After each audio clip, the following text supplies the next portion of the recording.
திறந்த வாசல் வழி காதல் நடந்து வரும் என்று காத்து கிடந்தேன்.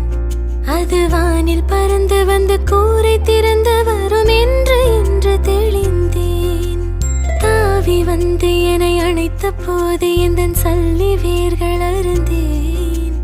சாவின் எல்லை வரை சென்று மீண்டு இன்று 2 ஜென்மம் அடைந்தேன்.